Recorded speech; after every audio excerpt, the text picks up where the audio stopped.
Welcome to stone dictation. Dictation 5 second में शुरू होगा। स्टार्ट।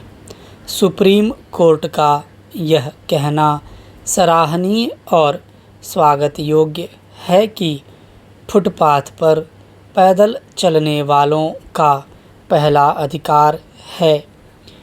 उसने इस अधिकार को मौलिक अधिकार बताते हुए यह भी स्पष्ट किया कि सड़कों पर वाहनों की आवाजाही से कहीं अधिक महत्वपूर्ण है कि पैदल यात्री फुटपाथ पर बिना किसी बाधा के चल सकें।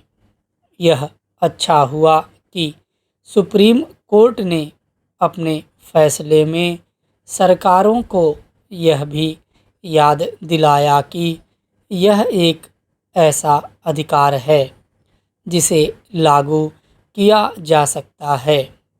आखिर फुटपाथ होते ही इसलिए हैं कि लोग उन पर चल सकें, लेकिन अन्य देशों और विशेष रूप से विकसित एवं साथ ही कई विकासशील देशों की तुलना में हमारे यहाँ फुटपाथ बड़े पैमाने पर अतिक्रमण का शिकार हैं। कहीं कहीं तो वे अतिक्रमण के कारण गायब ही हो गए हैं। अपने देश में फुटपाथों पर पैदल चलना इसलिए दूभर है क्योंकि वे सही तरह सीमांकित नहीं हैं, और यदि कहीं हैं भी तो कोई उसकी परवाह नहीं करता। कहीं रेहड़ी पटरी वालों ने उन पर कब्जा कर लिया है तो कहीं दुकानदारों ने।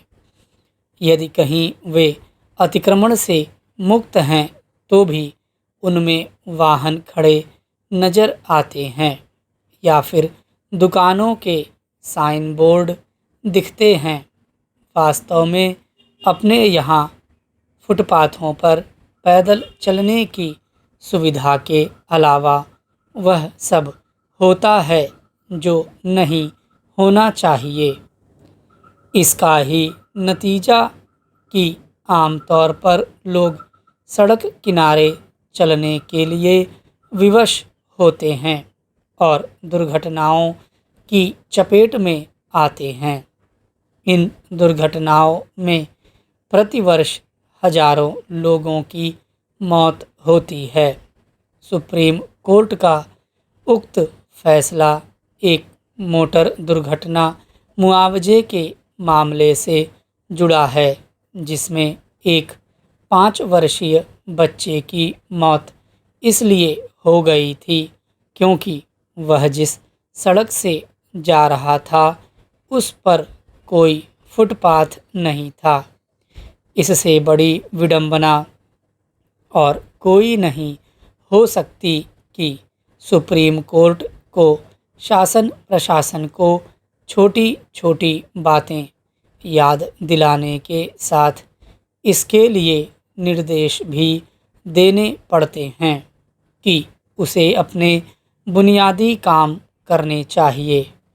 कायदे से तो सुप्रीम कोर्ट को यह कहने की आवश्यकता ही नहीं पड़नी चाहिए थी कि फुटपाथ लोगों के चलने के लिए हैं और इसमें कोई बाधा नहीं आनी चाहिए, लेकिन उसे यह काम भी करना पड़ा। इसके प्रति तो उन्हें बिना किसी के कहे सचेत रहना चाहिए था। जिन पर फुटपाथों के रखरखाव और यह देखने की जिम्मेदारी है कि उन पर किसी तरह का अतिक्रमण न होने पाए। समस्या यह है कि ऐसे लोग अपनी जिम्मेदारी के प्रति तनिक भी सजग नहीं, चाहे वे नगर निकायों के अधिकारी कर्मचारी हों या फिर यातायात पुलिस। इसके साथ ही हमारे नेतागण भी कभी इसकी चिंता नहीं करते कि उनके इलाकों में फुटपाथों पर चलना कठिन है। शायद इसलिए कि उन्हें फुटपाथ पर चलने की आवश्यकता नहीं पड़ती।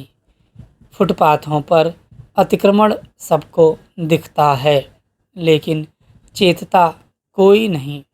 राजधानी में सर्दी में होने वाले वायु प्रदूषण पर नियंत्रण को लेकर दिल्ली सरकार का अभी से proactive winter air quality management framework अधिसूचित कर दिया जाना स्वागत योग्य है। इसके तहत नवंबर से अगले वर्ष जनवरी तक कई तरह के प्रतिबंध लागू किए जाएंगे। विशेष बात यह है कि सीएम का कहना है कि इन प्रतिबंधों को लागू करने पर अलग से ग्रेप लागू करने की अनिवार्यता नहीं रह जाएगी। इन प्रतिबंधों में बाहरी व्यावसायिक वाहनों का दिल्ली में प्रवेश बंद रहेगा। पेट्रोल पंपों पर सिर्फ पीयूसी प्रमाण पत्र वाले वाहनों को ही ईंधन दिया जाएगा और पार्किंग शुल्क 2 गुना किया जाएगा। साथ ही कर्मचारियों के लिए अलग अलग समय पर कार्यालय जाने की व्यवस्था करने समेत कुछ अन्य उपाय भी किए जाएंगे। सर्दी के दिनों में राजधानी को वायु प्रदूषण से बचाने के लिए अभी से उपाय अधिसूचित किया जाना सर्वथा उचित है, क्योंकि दिल्ली की जनता आरडब्ल्यूए व विभिन्न कार्यालय अपने अपने हिसाब से तैयारी करना शुरू कर दें। हालांकि दिल्ली में वायु प्रदूषण वर्ष भर रहता है। इसे देखते हुए बाहरी राज्यों के व्यावसायिक वाहनों के दिल्ली में आने पर रोक वर्ष भर होनी चाहिए।